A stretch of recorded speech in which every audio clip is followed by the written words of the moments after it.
ಓಂ ನಾರಾಯಣ ನಮಸ್ಕೃತ್ಯಂ ನರಂ ಚೈವ ನರೋತ್ತಮಂ ದೇವೀಂ ಸರಸ್ವತೀಂ ಚೈವ ತತೋ ಜಯಮುದೀರಯೇ.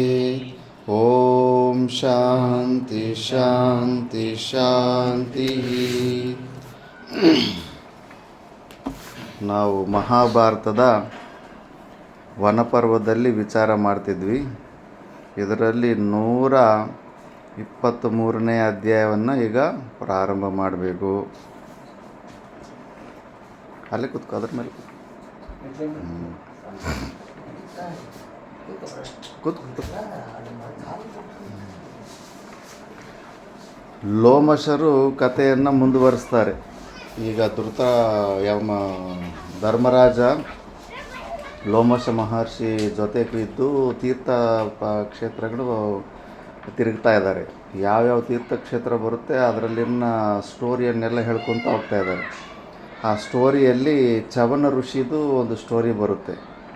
ನರ್ಮದಾ ನದಿ ಪಕ್ಕದಲ್ಲಿ ಅಲ್ಲಿ ಚವನ ಋಷಿದು ಆ ಸ್ಟೋರಿ ಬಗ್ಗೆ తెలుగు ఇది కన్నడలో ఉంటుంది. ఇట్లా చదువుకుంటూ పోయి మధ్యలో ఏదైనా విచారం వస్తే విచారం చేస్తాం. మహాభారతం. ಯುಧಿಷ್ಠಿರ ಚವನ ಸುಕನ್ಯೆಯರು ಪತ್ನಿಯರಾಗಿ ಅರಣ್ಯದಲ್ಲಿದ್ದ ಕಾಲದಲ್ಲಿ ಒಮ್ಮೆ ದೈವವೈದ್ಯರಾದ ಅಶ್ವಿನಿ ದೇವತೆಗಳು ಗಗನ ಮಾರ್ಗದಲ್ಲಿ ಸಂಚರಿಸುತ್ತಿದ್ದಾಗ ಆಗ ತಾನೇ ನದಿಯಲ್ಲಿ ಮಿಂದು ಆಭರಣ ವಸ್ತ್ರವಿಲ್ಲದಿದ್ದ ಸುಕನ್ಯೆಯನ್ನು ಕಂಡರು. ದರ್ಶನ ಯೋಗ್ಯಳಾದ ದೇವರಾಜನ ಮಗಳಿಗೆ ಸಮಾನವಾದ ಶರೀರಕಾಂತಿಯಿಂದ ಕೂಡಿದ್ದ ಸುಕನ್ಯೆಯನ್ನು ಕಂಡೊಡನೆಯೇ ಅಶ್ವಿನಿ ದೇವತೆಗಳು ಸುಕನ್ಯೆಯ ಬಳಿಗೆ ಬಂದು ಅವಳನ್ನು ಕೇಳಿದರು. ವಾಮೋರುವೆ, ನೀನು ಯಾರ ಮಗಳು?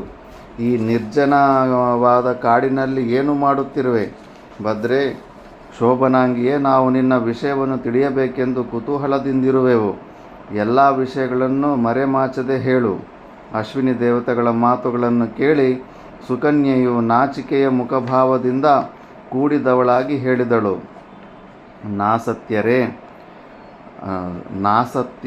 ನಾನು ಶರ್ಯಾತಿ ರಾಜನ ಮಗಳು ಮತ್ತು ಚವನ ಮಹರ್ಷಿಯ ಪತ್ನಿಯೂ ಆಗಿರುವೆನು. ಸುಕನ್ಯೆಯ ಮಾತನ್ನು ಕೇಳಿ ನಸುನಗುತ್ತಾ ಅಶ್ವಿನಿ ದೇವತೆಗಳು ಹೇಳಿದರು. ಕಲ್ಯಾಣಿಯೇ, ನಿನ್ನ ತಂದೆಯು ಅತ್ಯಂತ ವೃದ್ಧನಾಗಿರುವ ಈ ಚವನ ಮಹರ್ಷಿಗೆ ಅರಣ್ಯದಲ್ಲಿ ಸೌದಾಮಿನಿಯಂತೆ ಮಿಂಚಿನಂತೆ ವಿರಾಜಿಸುತ್ತಿರುವ ನಿನ್ನನ್ನು ಮದುವೆ ಮಾಡಿಕೊಟ್ಟ ಕಾರಣವಾದರೂ ಏನು? ನಿಶ್ಚಯವಾಗಿ ಹೇಳುವುದಾದರೆ ದೇವಲೋಕದಲ್ಲಿಯೂ ನಿನ್ನಂತಹ ರೂಪವತಿಯನ್ನು ನಾವು ಇದುವರೆಗೂ ಕಂಡಿಲ್ಲ. ಆಭರಣಗಳನ್ನು ಧರಿಸದೆ, ಒಳ್ಳೆಯ ಉಡುಪನ್ನು ಉಡದೆ, ಯಾವ ವಿಧವಾದ ಅಲಂಕಾರವನ್ನು ಮಾಡಿಕೊಳ್ಳದೆ ನೀನು ನಿನ್ನ ಅನುಪಮವಾದ ರೂಪಲಾವಣ್ಯಗಳಿಂದ ಈ ಅರಣ್ಯವನ್ನೇ ಬೆಳಗುತ್ತಿರುವೆ. ಅರಣ್ಯದ ಧೂಳಿಯಿಂದ ಮುಚ್ಚಿರುವಾಗಲೇ ನಿನ್ನ ಶರೀರ ಸೌಂದರ್ಯವು ಹೀಗಿರುವಾಗ ಸರ್ವಾಭರಣಗಳನ್ನು ಧರಿಸಿ ಪೀತಾಂಬರವನ್ನು ಉಟ್ಟು ನೀನು ಅಲಂಕಾರವನ್ನು ಮಾಡಿಕೊಂಡೆಯಾದರೆ ನಿನ್ನ ಸೌಂದರ್ಯದ ಪರಮಾವಧಿಯು ಎಷ್ಟೆಂಬುದನ್ನು ಹೇಳಲು ಕೂಡ ಶಕ್ಯವಿಲ್ಲ. ಇಂತಹ ಅನುಪಮವಾದ ಸೌಂದರ್ಯದಿಂದ ಕೂಡಿರುವ ಮತ್ತು ಯೌವನದ ಹೊಸ್ತಿಲನ್ನು ಈಗ ತಾನೇ ಪ್ರವೇಶಿಸಿರುವ ನೀನು ಮುಪ್ಪಿನಿಂದ ಜರ್ಜರಿತನಾಗಿರುವ ಕಾಮಭೋಗಗಳೇನೆಂಬುದನ್ನೇ ತಿಳಿಯದಿರುವ ಈ ತಪಸ್ವಿಯ ಸೇವೆಯನ್ನೇಕೆ ಮಾಡುತ್ತಿರುವೆ? ನಿನ್ನ ಪೋಷಣೆ ಮತ್ತು ರಕ್ಷಣೆಗಳನ್ನು ಮಾಡಲು ಕೂಡ ಅಸಮರ್ಥನಾಗಿರುವ ಈ ಚವನನನ್ನು ಬಿಟ್ಟು ನಮ್ಮಿಬ್ಬರಲ್ಲಿ ಒಬ್ಬನನ್ನು ವರಿಸುವುದು ನಿನಗೆ ಯೋಗ್ಯವಾಗಿದೆ. ದೇವತೆಗೆ ಸಮಾನವಾದ ರೂಪಕಾಂತಿಗಳುಳ್ಳ ನೀನು ವೃದ್ಧನನ್ನು ಪಾಣಿಗ್ರಹಣ ಮಾಡಿಕೊಂಡ ಮಾತ್ರದಿಂದಲೇ ನಿನ್ನ ಯೌವನವನ್ನು ಹಾಳು ಮಾಡಿಕೊಳ್ಳುವುದು ಖಂಡಿತವಾಗಿಯೂ ಉಚಿತವಲ್ಲ. ಅಶ್ವಿನಿ ದೇವತೆಗಳು ಹೇಳಿದ ಆ ಮಾತಿಗೆ ಸತಿಯಾದ ಸುಕನ್ಯೆಯು ನಿರ್ದುಷ್ಟವಾದ ಉತ್ತರವನ್ನಿತ್ತಳು. ಯಮಳರೇ, ನಾನು ನನ್ನ ಪತಿಯಾದ ಚವನ ಮಹರ್ಷಿಯಲ್ಲಿಯೇ ಗಾಢಾನುರಾಗವುಳ್ಳವಳಾಗಿರುವೆನು. ನನ್ನ ವಿಷಯದಲ್ಲಿ ಸ್ವಲ್ಪವಾದರೂ ಶಂಕೆ ಪಡಬೇಡಿರಿ. ಶುಭಾಂಗಿಯೇ, ನೀನು ನಿನ್ನ ಪತಿಯಲ್ಲಿ ಅಷ್ಟೊಂದು ಅನುರಾಗದಿಂದಿರುವೆಯಾದರೆ ದೈವ ವೈದ್ಯರಾಗಿರುವ ನಾವು ನಿನ್ನ ಪತಿಯನ್ನು ಸುಂದರನಾದ ಯುವಕನನ್ನಾಗಿ ಮಾಡಿಬಿಡುತ್ತೇವೆ. ಅನಂತರದಲ್ಲಿಯಾದರೂ ನೀನು ನೀನು ನಾವು ಮೂವರಲ್ಲಿ ಯಾರೊಬ್ಬರನ್ನಾದರೂ ಪತಿಯನ್ನಾಗಿ ವರಿಸಬೇಕು. ಇದಕ್ಕಾದರೂ ಒಪ್ಪಿ ನಾವು ಹೇಳಿದಂತೆ ಮಾಡುವನೆಂದು ನೀನು ಮಾತು ಕೊಡುವೆಯಾದರೆ ನಿನ್ನ ಪತಿಯನ್ನು ಈಗಲೇ ಕರೆದುಕೊಂಡು ಬಾ. ವೃದ್ಧನಾದ ಪತಿಯು ಯುವಕನಾಗುವುದು ಯಾವ ಯುವತಿಗೆ ತಾನೇ ಬೇಡವೆನಿಸುವುದು. ಆದರೂ ತನ್ನ ಪಾತಿವ್ರತ್ಯದ ಪರೀಕ್ಷಾ ಸಮಯವಿದೆ ಎಂದು ಸುಕನ್ಯೆಯು ತಿಳಿದುಕೊಂಡು ಅಶ್ವಿನಿ ದೇವತೆಗಳು ಹೇಳಿದ ಮಾತಿಗೆ ಒಪ್ಪಿ ತನ್ನ ಪತಿಯಾದ ಚವನ ಮಹರ್ಷಿಯ ಬಳಿಗೆ ಹೋಗಿ ಅಶ್ವಿನಿ ದೇವತೆಗಳಿಗೂ ತನಗೂ ನಡೆದ ಸಂಭಾಷಣೆಯನ್ನು ಯಥಾವತ್ತಾಗಿ ಪತಿಗೆ ವಿವರಿಸಿ ಹೇಳಿದಳು. ಚವನ ಮಹರ್ಷಿಯು ಸುಕನ್ಯೆಯು ಹೇಳಿದುದೆಲ್ಲವನ್ನೂ ಕೇಳಿ ಯೌವನವನ್ನು ಪಡೆಯಲು ದೇವತೆಗಳ ಚಿಕಿತ್ಸೆಗೊಳಪಡಲು ಒಪ್ಪಿದನು. ಪತಿಯ ಒಪ್ಪಿಗೆಯನ್ನು ಪಡೆದು ಒಡನೆಯೇ ಸುಕನ್ಯೆಯು ಅಶ್ವಿನಿ ದೇವತೆಗಳ ಬಳಿಗೆ ಬಂದು ತನ್ನ ಪತಿಯನ್ನು ಯುವಕನನ್ನಾಗಿ ಮಾಡಬಹುದೆಂದು ಹೇಳಿದಳು. ಹಾಗಾದರೆ ಕೂಡಲೇ ನಿನ್ನ ಪತಿಯು ಈ ಜಲಾಶಯದೊಳಗೆ ಪ್ರವೇಶ ಮಾಡಲಿ ಎಂದು ಯಮಳರು ಹೇಳಿ ಸಮೀಪದಲ್ಲಿಯೇ ಇದ್ದ ಸರೋವರವನ್ನು ಸುಕನ್ಯೆಗೆ ತೋರಿಸಿದರು. ಯೌವನದ ಸೌಕುಮಾರ್ಯವನ್ನು ಪಡೆಯಲಿಚ್ಛಿಸಿದ ಚವನನು ಅಶ್ವಿನಿ ದೇವತೆಗಳು ಹೇಳಿದಂತೆ ಒಡನೆಯೇ ಸರೋವರದೊಳಗಿಳಿದನು. ಚವನನೊಡನೆ ಅಶ್ವಿನಿ ದೇವತೆಗಳು ಸರೋವರದೊಳಗಿಳಿದರು. ಮೂವರು ಒಂದೇ ಬಾರಿ ನೀರೊಳಗೆ ಮುಳುಗಿ ಮರುಕ್ಷಣದಲ್ಲಿಯೇ ದಿವ್ಯಾಭರಣಗಳಿಂದ ಅಲಂಕೃತರಾಗಿ ಮನಮೋಹಕವಾದ ರೂಪಗಳನ್ನು ಧರಿಸಿ ಯುವಕರಾಗಿ ಸರೋವರದಿಂದ ಹೊರಕ್ಕೆ ಬಂದರು. ಯಾರೊಬ್ಬರಲ್ಲಿಯೂ ಯಾವ ವಿಧವಾದ ವ್ಯತ್ಯಾಸವನ್ನು ಕಾಣುವ ಸಾಧ್ಯತೆ ಇರಲಿಲ್ಲ. ಅವರ ಮುಖ, ಕೈಕಾಲುಗಳು, ಅವರು ಧರಿಸಿದ್ದ ವಸ್ತ್ರಾಭರಣಗಳು ಸಕಲವೂ ಒಂದೇ ಸಮನಾಗಿದ್ದವು. ಏಕರೂಪವನ್ನು ಧರಿಸಿದ್ದ ಮೂವರು ಮೇಲೆ ಬಂದು ತವಕದಿಂದ ನೋಡುತ್ತಿದ್ದ ಸುಕನ್ಯೆಗೆ ಹೇಳಿದರು, ಸುಂದರಾಂಗಿಯೇ, ನಾವು ಮೂವರೂ ನಿನ್ನ ಪತಿಗಳಾಗಲು ಇಷ್ಟವುಳ್ಳವರಾಗಿದ್ದೇವೆ. ಆದರೆ ನೀನು ನಮ್ಮ ಮೂವರಲ್ಲಿ ಯಾರನ್ನು ಮೋಹಿಸುವೆಯೋ ಅವರನ್ನು ವರಿಸಬಹುದು. ಏಕರೂಪವಾಗಿರುವ ಆ ಮೂವರಲ್ಲಿ ತನ್ನ ಪತಿಯು ಯಾರೆಂಬುದನ್ನು ಹೇಗೆ ತಾನೇ ತಿಳಿಯುವುದು? ಸುಕನ್ಯೆಗದು ಸಮಸ್ಯೆಯೇ ಆಯಿತು. ಸ್ವಲ್ಪ ಹೊತ್ತು ಬಹುವಾಗಿ ತರ್ಕಿಸಿದಳು. ತನ್ನ ಪಾತಿವ್ರತ್ಯವನ್ನೇ ಪಣವನ್ನಾಗಿಟ್ಟು ಪತಿಯನ್ನು ಧ್ಯಾನ ಮಾಡಿ ಆ ಮೂವರಲ್ಲಿ ತನ್ನ ಪತಿಯಾದ ಚವನ ಮಹರ್ಷಿಯು ಯಾರೆಂಬುದನ್ನು ಸಾಧ್ವಿಯಾದ ಸುಕನ್ಯೆ ತಿಳಿದುಕೊಂಡಳು. ಪತಿಯ ಮುಂದೆ ಧಾವಿಸಿ ಆತನ ಕೈ ಹಿಡಿದಳು. ಹೀಗೆ ಚವನನನ್ನೇ ಪುನಃ ಸುಕನ್ಯೆಯು ವರಿಸಿದಳು. ಚವನ ಮಹರ್ಷಿಗೆ ಉಂಟಾದ ಆನಂದಕ್ಕಂತೂ ಪಾರವೇ ಇಲ್ಲವಾಯಿತು. ರೂಪವತಿಯಾದ ಭಾರ್ಯೆ, ಅಂತಹ ಭಾರ್ಯೆಯೊಡನೆ ರಮಿಸಲು ತಕ್ಕಾದ ಯೌವನ ಮತ್ತು ಅನುರೂಪವಾದ ಶರೀರ ಸೌಂದರ್ಯ ಇವುಗಳನ್ನು ಪಡೆದ ಚವನನು ಆನಂದಭರಿತನಾಗಿ ಅಶ್ವಿನಿ ದೇವತೆಗಳಿಗೆ ಹೇಳಿದನು, ಯಮಳರೇ, ನಿಮ್ಮ ಚಿಕಿತ್ಸೆಯಿಂದಾಗಿ ಮುದುಕನಾಗಿದ್ದ ನಾನು ಯುವಕನಾದೆನು. ನಾನು ಯೌವನವನ್ನು ಸೌಂದರ್ಯವನ್ನು ಪಡೆದನಲ್ಲದೆ ನನಗೆ ಅನುರೂಪಳಾದ ಭಾರ್ಯೆಯನ್ನು ನಿಮ್ಮ ಅನುಗ್ರಹದಿಂದ ಪಡೆದನು. ಇದರಿಂದಾಗಿ ನಾನು ನಿಮ್ಮ ವಿಷಯದಲ್ಲಿ ಸಂತುಷ್ಟನಾಗಿರುವೆನು. ನೀವು ಮಾಡಿದ ಉಪಕಾರಕ್ಕೆ ಪ್ರತಿಯಾಗಿ ನಾನು ನಿಮಗೆ ದೇವತೆಗಳಿಗೆ ಅಧಿಪತಿಯಾದ ಇಂದ್ರನ ಸಮ್ಮುಖದಲ್ಲಿಯೇ ಸೋಮಪಾನವನ್ನು ಮಾಡಿಸುವೆನು. ಇದು ನನ್ನ ಸತ್ಯವಚನವಾಗಿದೆ. ಚವನ ಮಹರ್ಷಿಯ ಮಾತುಗಳನ್ನು ಕೇಳಿ ಅಶ್ವಿನಿ ದೇವತೆಗಳು ಆನಂದಭರಿತರಾಗಿ ಸ್ವರ್ಗಲೋಕಕ್ಕೆ ಪ್ರಯಾಣ ಮಾಡಿದರು. ಇತ್ತಲಾಗಿ ಚವನ ಸುಕನ್ಯೆಯರು ದೇವತೆಗಳೋಪಾದಿಯಲ್ಲಿ తమ కాళವನ್ನು సుఖವಾಗಿ కಳೆయుತ್ತಿದ್ದರು. ఇక్కడ ఒక చిన్న పుణ్యక్షేత్రం ఉంటుంది నర్మదా నది పక్కలో. ఇప్పుడు వీళ్ళకు తీర్థాటన చేపిస్తున్నాడు లోమశ మహర్షి. వీళ్ళు వనవాసం చేస్తున్నారు పాండవులు. వీళ్ళంతా చేస్తూ ఉంటే అక్కడ ఏమి కథ జరిగిందంటే కన్నా అక్కడ చవన మహర్షి తపస్సు చేస్తూ ఉంటాడు. తపస్సు చేస్తూ ఉంటే చేస్తూ పుట్ట పెరిగేసి ఉంటుంది. పుట్ట పెరిగేసింటే పుట్ట లోపల నుంచి కొద్దిగా కంటి చూపుకి ఎదురుగా కొద్దిగా కనిపిస్తూ ఉంటుంది. ఈ శర్యాతి రాజు సుకన్య అక్కడ చెలికత్తలతోటి ఆడుకోవడానికి వచ్చి చాలా సుందరంగా ఉంటుంది.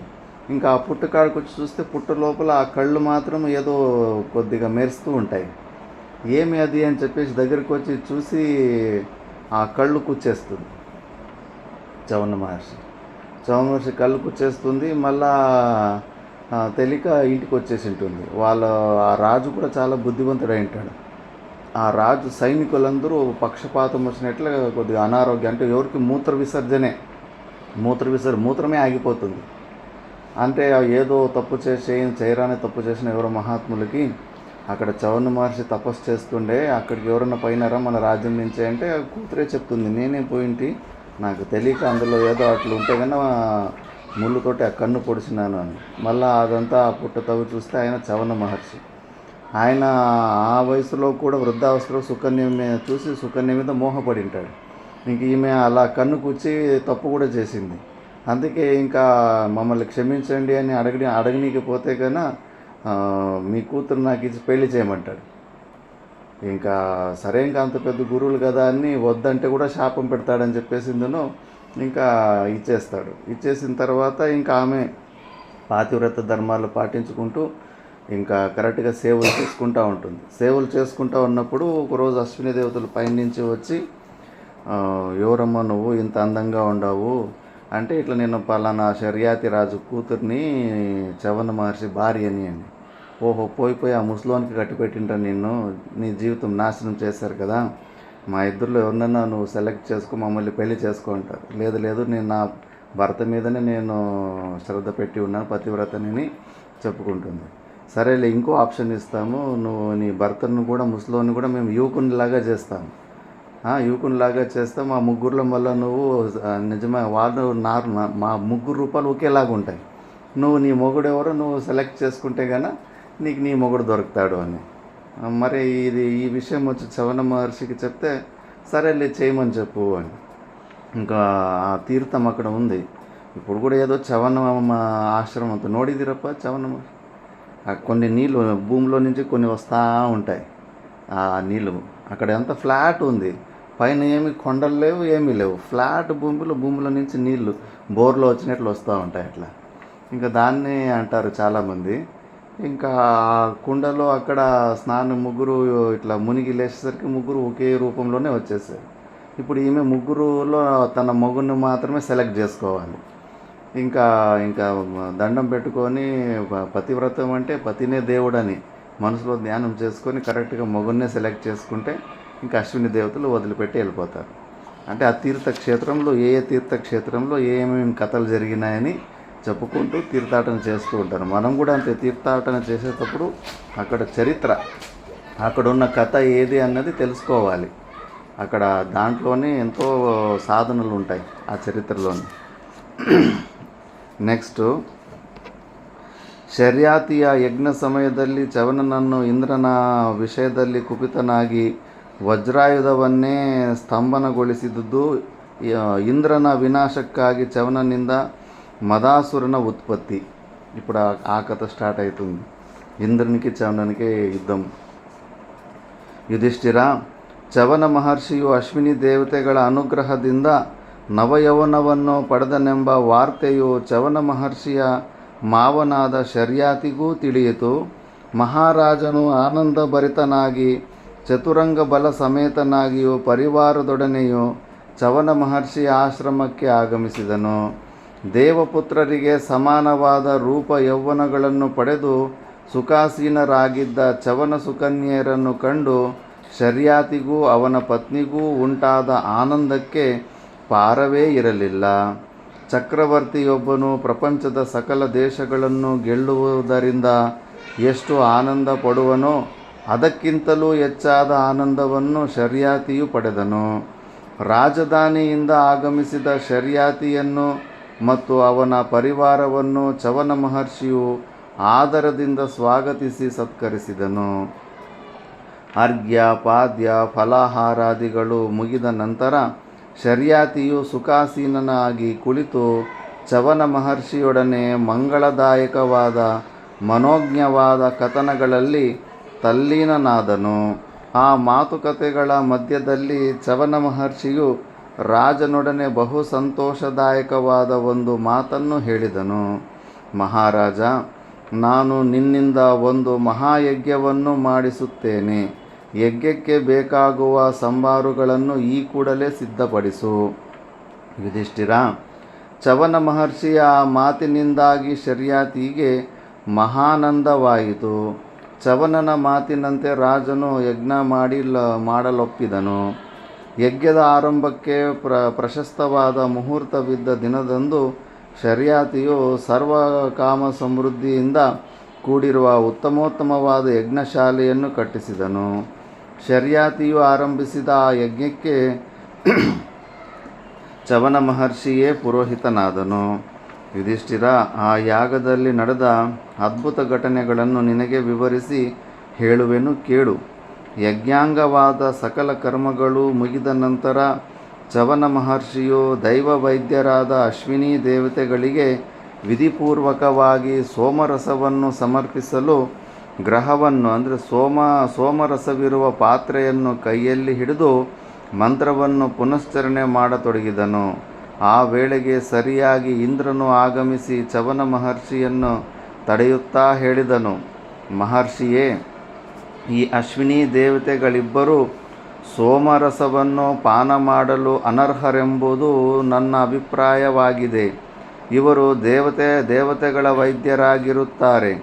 ಇವರ ಈ ವೈದ್ಯ ವೃತ್ತಿಯೇ ಇವರನ್ನು ಸೋಮರಸಪಾನ ಮಾಡಲು ಅನರ್ಹರನ್ನಾಗಿ ಮಾಡಿರುತ್ತದೆ.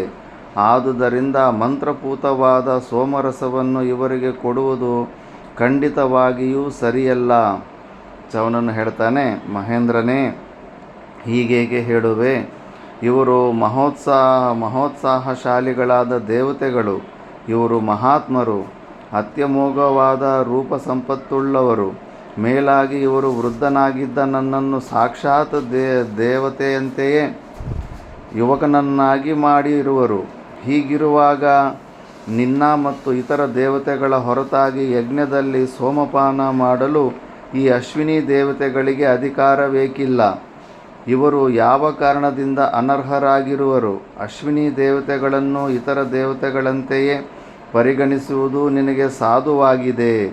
ಇಂದ್ರನು ಹೇಳುತ್ತಾನೆ, ಪೂಜ್ಯನೇ, ಇವರು ಚಿಕಿತ್ಸಕರು. ಆದುದರಿಂದಲೇ ಇವರು ಸರ್ವದಾ ಇತರರ ಸೇವೆಯನ್ನು ಮಾಡತಕ್ಕವರಾಗಿರುತ್ತಾರೆ. ತಮಗಿಷ್ಟವಾದ ರೂಪಗಳನ್ನು ಧರಿಸುತ್ತಿರುತ್ತಾರೆ. ಮೇಲಾಗಿ ಮಾನವ ಲೋಕದಲ್ಲಿ ಯಾವಾಗಲೂ ಸಂಚರಿಸುತ್ತಿರುತ್ತಾರೆ. ಇಂತಹವರು ಮಂತ್ರಪೂತವಾದ ಸೋಮರಸವನ್ನು ಕುಡಿಯಲು ಹೇಗೆ ಅರ್ಹರಾಗುತ್ತಾರೆ?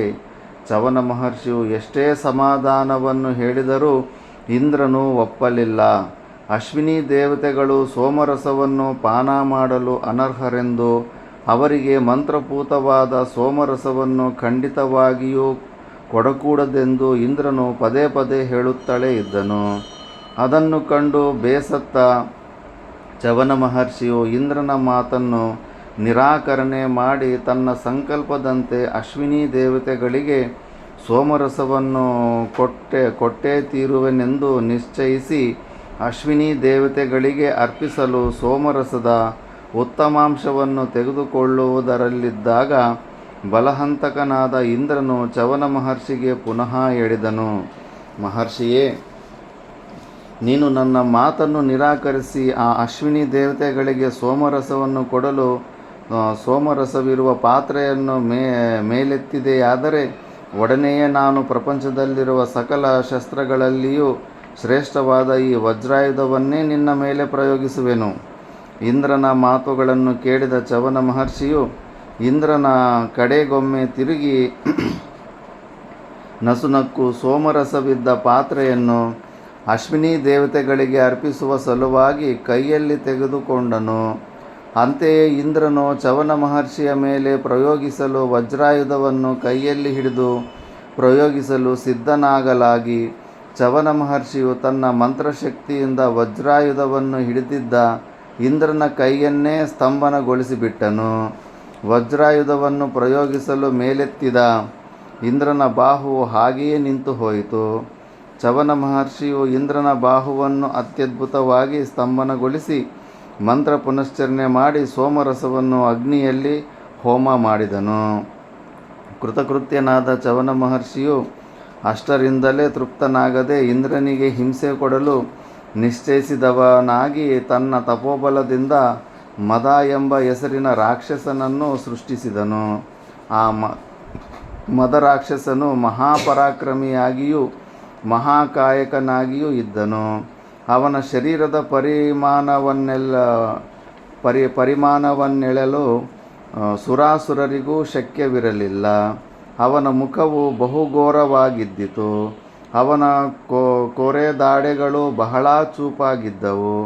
ಕೆಳಗಿನ ಗಳ್ಳವು ಭೂಮಿಯಲ್ಲಿಯೂ ಮೇಲ್ಭಾಗವು ಅಂತರಿಕ್ಷದಲ್ಲಿಯೂ ಇದ್ದಿತು. ಭೂಮ್ಯಾಕಾಶ ಪರ್ಯಂತವಾಗಿ ಆ ಭೂತವು ಬಾಯ್ದೆರೆದಿದ್ದಿತು. ಆ ರಾಕ್ಷಸನಿಗೆ 4 ಕೊರೆದಾಡೆಗಳಿದ್ದವು. ಒಂದೊಂದು ಕೊರೆದಾಡೆಯು 100 ಯೋಜನೆಗಳಷ್ಟು ಉದ್ದವಾಗಿದ್ದಿತು. ಅವನ ಉಳಿದ ಹಲ್ಲುಗಳು 10 ಯೋಜನೆಗಳವರೆಗೂ ಪ್ರಸರಿಸಿದ್ದವು. ಅವು ಅರಮನೆಗಳ ಮೇಲಿರುವ ಶಿಖರಗಳಂತೆಯೂ ಶೂಲಾಗ್ರಗಳಂತೆಯೂ ಕಾಣುತ್ತಿದ್ದವು. ಅವನ 2 ತೋಳುಗಳು ಪರ್ವತೋಪಮಲಾಗಿದ್ದು 10,000 ಯೋಜನೆಗಳವರೆಗೆ ಪ್ರಸರಿಸಿದ್ದವು. 2 ಕಣ್ಣುಗಳು ಸಾಕ್ಷಾತ್ ಸೂರ್ಯಚಂದ್ರರಂತೆಯೇ ಮಹಾ ತೇಜಸ್ಸಿನಿಂದ ಪ್ರಕಾಶಿಸುತ್ತಿದ್ದವು.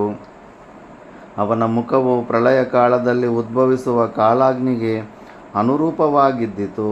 ಆ ರಾಕ್ಷಸನು ಮಿಂಚಿನಂತಿದ್ದ ತನ್ನ ನಾಲಿಗೆಯಿಂದ ತನ್ನ ಮುಖವನ್ನು ಕ್ಷಣಕ್ಕೂ ನೆಕ್ಕಿಕೊಳ್ಳುತ್ತಿದ್ದನು. ಹಿಂದೆಯೇ ಹೇಳಿದಂತೆ ಅವನ ಬಾಯಿ ತೆರೆದಿದ್ದಿತು. ದೃಷ್ಟಿಯು ಬಹಳ ಕ್ರೂರವಾಗಿದ್ದಿತು. ಅದನ್ನು ನೋಡಿದರೆ ಈ ವಿಶ್ವವೆಲ್ಲವನ್ನೂ ಬಲಾತ್ಕಾರದಿಂದ ಒಂದೇ ಸಲ ಭಕ್ಷಣೆ ಮಾಡಲು ಸಿದ್ಧನಾಗಿರುವನೋ ಎಂಬಂತೆ ಕಾಣುತ್ತಿದ್ದನು. ಮದಾಸುರನು ಹುಟ್ಟಿದೊಡನೆಯೇ ಶತಕ್ರತುವನ್ನು ಹಿಂಬಾಲಿಸಿ ಹೊರಟನು. ಘೋರವಾದ ತನ್ನ ರೂಪಿನಿಂದಲೂ ಮತ್ತು ಗರ್ಜನೆಯಿಂದಲೂ ಆ ಮದರಾಕ್ಷಸನು ತ್ರಿಭುವನಗಳಲ್ಲಿಯೂ ತನ್ನ ಗರ್ಜನೆಯ ಪ್ರತಿಧ್ವನಿಯನ್ನುಂಟು ಮಾಡುತ್ತಾ ಇಂದ್ರನ ಬಳಿಗೆ ಬಹುವೇಗವಾಗಿ ಧಾವಿಸಿದನು. ಯುಧಿಷ್ಠಿರ, ಸಾಕ್ಷಾತ್ ಯಮಧರ್ಮನಂತೆ ಅಗಳವಾಗಿ ಬಾಯಿ ಬಿಟ್ಟುಕೊಂಡು ತನ್ನನ್ನು ನುಂಗಿಬಿಡಲು ಮುನ್ನುಗ್ಗಿ ಬರುತ್ತಿದ್ದ ಮದರಾಕ್ಷಸನನ್ನು ಇಂದ್ರನು ನೋಡಿದನು. ಇಂದ್ರನ ಬಾಹುವು ಚವನ ಮಹರ್ಷಿಯಿಂದ ಮೊದಲೇ ಸ್ತಂಭಿತವಾಗಿದ್ದಿತು. ಬಹುಭೀತನಾದ ಇಂದ್ರನು ಮುಂದೇನು ಮಾಡಬೇಕೆಂದು ತಿಳಿಯದೆ ಕ್ಷಣಕ್ಕೂ ಕಟವಾಯಿಗಳನ್ನು ನಾಲಿಗೆಯಿಂದ ನೆಕ್ಕಿಕೊಳ್ಳುತ್ತಿದ್ದನು. ಭಯಪೀಡಿತನಾಗಿದ್ದ ಇಂದ್ರನು ಕಡೆಗೆ ಚವನ ಮಹರ್ಷಿಯನ್ನೇ ಆಶ್ರಯಿಸಿ ವಿನಯಪೂರ್ವಕವಾಗಿ ಪ್ರಾರ್ಥಿಸಿದನು. ಭಾರ್ಗವ ಶ್ರೇಷ್ಠನೇ, ಇಂದು ಮೊದಲಾಗಿ ಈ ಅಶ್ವಿನಿ ದೇವತೆಗಳು ಸೋಮಪಾನ ಮಾಡಲು ಯೋಗ್ಯರಾಗುತ್ತಾರೆ. ಈ ಮಾತನ್ನು ನಾನು ಸತ್ಯವಾಗಿ ಹೇಳುತ್ತಿದ್ದೇನೆ. ವಿಪ್ರೋತ್ತಮನೇ, ಪ್ರಸನ್ನನಾಗು. ನೀನು ಹೇಳಿದ ಮಾತಾಗಲಿ ಮಾಡಿದ ಸಂಕಲ್ಪವಾಗಲಿ ಎಂದಿಗೂ ಸುಳ್ಳಾಗದು. ನೀನು ಮಿಥ್ಯಾ ಸಂಕಲ್ಪವನ್ನೆಂದಿಗೂ ಮಾಡುವವನಲ್ಲವೆಂಬುದನ್ನು ನಾನು ಚೆನ್ನಾಗಿ ತಿಳಿದಿರುವೆನು. ನೀನು ಅಶ್ವಿನಿ ದೇವತೆಗಳನ್ನು ಸೋಮಪಾನಕ್ಕೆ ಯೋಗ್ಯರನ್ನಾಗಿ ಮಾಡಿರುವೆಯಾದ್ದರಿಂದ ಅವರು ಇನ್ನು ಮುಂದೆ ನನ್ನೊಡನೆ ಕುಳಿತು ಸೋಮಪಾನ ಮಾಡಲು ಅರ್ಹರಾಗಿರುತ್ತಾರೆ. ಮಹರ್ಷಿಯೇ, ನಾನು ನಿನ್ನ ಸಂಕಲ್ಪಕ್ಕೆ ಪ್ರತಿಬಂಧವನ್ನು ಮಾಡಿದುದಕ್ಕೆ ಕಾರಣವಿಲ್ಲದೇ ಇಲ್ಲ. ನಿನ್ನ ಕೀರ್ತಿಯನ್ನು ಹೆಚ್ಚಿಸುವ ಮತ್ತು ನಿನ್ನ ತಪೋಬಲವೆಷ್ಟೆಂಬುದನ್ನು ಪ್ರಪಂಚಕ್ಕೆ ತೋರಿಸುವ ಸಲುವಾಗಿಯೇ ನಾನು ಹೀಗೆ ಮಾಡಿದೆನು. ಅದೂ ಅಲ್ಲದೆ ನಿನ್ನಲ್ಲಿ ಸುಪ್ತವಾಗಿರುವ ಮಹಾಶಕ್ತಿಯನ್ನು ಪ್ರದರ್ಶಿಸಲು ನಿನಗೊಂದು ಅವಕಾಶವನ್ನಿತ್ತೆನು. ಸುಕನ್ಯೆಯ ತಂದೆಯಾದ ಶರ್ಯಾತಿಯ ಕೀರ್ತಿಯನ್ನು ಹರಡುವುದು ನನ್ನ ಮತ್ತೊಂದು ಆಶಯವಾಗಿದ್ದಿತು. ಈಗ ನನ್ನ ಮನಸ್ಸಿನ ಆಶಯಗಳೆಲ್ಲವೂ ಪೂರ್ಣವಾದುವು. ನನ್ನ ಸದಾಶಯವನ್ನು ನೀನು ಮನಸ್ಸಿಗೆ ತೆಗೆದುಕೊಂಡು ನನ್ನ ಮೇಲೆ ಕರುಣೆಯನ್ನು ತೋರಿಸು. ಯುಧಿಷ್ಠಿರ, ಇಂದ್ರನು ಹೀಗೆ ಕೇಳಿಕೊಂಡೊಡನೆಯೇ ಮಹಾತ್ಮನಾದ ಚವನ ಮಹರ್ಷಿಯು ಶಾಂತನಾದನು. ಮದರಾಕ್ಷಸನನ್ನು ಹಿಂದಕ್ಕೆ ಆಮಂತ್ರಿಸಿ ಸ್ತಂಭನಗೊಳಿಸಿದ್ದ ಇಂದ್ರನ ಬಾಹುವನ್ನು ಚಲಿಸುವಂತೆ ಮಾಡಿ ಇಂದ್ರನನ್ನು ಬಿಡುಗಡೆ ಮಾಡಿದನು. ಅನಂತರದಲ್ಲಿ ಚವನನು ಮದರಾಕ್ಷಸನನ್ನು ರೂಪಾಂತರಗೊಳಿಸಿ ಸುರಾಪಾನದಲ್ಲಿಯೂ ಸ್ತ್ರೀಯರಲ್ಲಿಯೂ ಪಗಡೆಯಾಟದಲ್ಲಿಯೂ ಮತ್ತು ಬೇಟೆಯಲ್ಲಿಯೂ ಹಂಚಿಬಿಟ್ಟನು.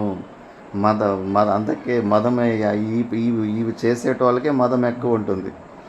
ఈ ರೀತಿಯಾಗಿ ತಾನು ಸೃಷ್ಟಿಸಿದ ಮದನನ್ನು ರೂಪಾಂತರಗೊಳಿಸಿ ಹಂಚಿದ ನಂತರ ಚವನ ಮಹರ್ಷಿಯು ಇಂದ್ರನನ್ನು ಸೋಮರಸದಿಂದ ಸಂತೃಪ್ತಿಗೊಳಿಸಿದನು. ಅಶ್ವಿನಿ ದೇವತೆಗಳೊಡನೆ ಸಕಲ ದೇವತೆಗಳನ್ನು ಸಂತೃಪ್ತಿಗೊಳಿಸಲು ಶರ್ಯಾತಿಯಿಂದ ಅನೇಕ ಯಜ್ಞ ಯಾಗಾದಿಗಳನ್ನು ಮಾಡಿಸಿ ತನ್ಮೂಲಕವಾಗಿ ಶರ್ಯಾತಿಯ ಕೀರ್ತಿಯು ದಿಗಂತದವರೆಗೂ ಹರಡುವಂತೆ ಮಾಡಿದನು. ಅನಂತರದಲ್ಲಿ ಚ್ಯವನನು ಅನುಕೂಲೆಯಾದ ಸುಕನ್ಯೆಯೊಡನೆ ತನ್ನ ಮುಂದಿನ ದಿನಗಳನ್ನು ಅರಣ್ಯದಲ್ಲಿ ಸುಖವಾಗಿ ಕಳೆದನು. ಶೋಭಾಯಮಾನವಾಗಿರುವ ಅನೇಕ ವಿಧವಾದ ಪಕ್ಷಿಗಳಿಂದ ನಿನಾದಿತವಾಗುತ್ತಿರುವ ಈ ಸರೋವರವು ಚ್ಯವನ ಸರೋವರವಾಗಿರುವುದು. ಯುಧಿಷ್ಠಿರ, ಈ ಪುಣ್ಯತೀರ್ಥದಲ್ಲಿ ನೀನು ನನ್ನ ಅನುಜರೊಡನೆ ಮಿಂದು ಪಿತೃದೇವತೆಗಳಿಗೆ ತರ್ಪಣಾದಿಗಳನ್ನಿತ್ತು ದೇವತೆಗಳನ್ನು ಯಥಾವಿಧಿಯಾಗಿ ಅರ್ಚನೆ ಮಾಡು.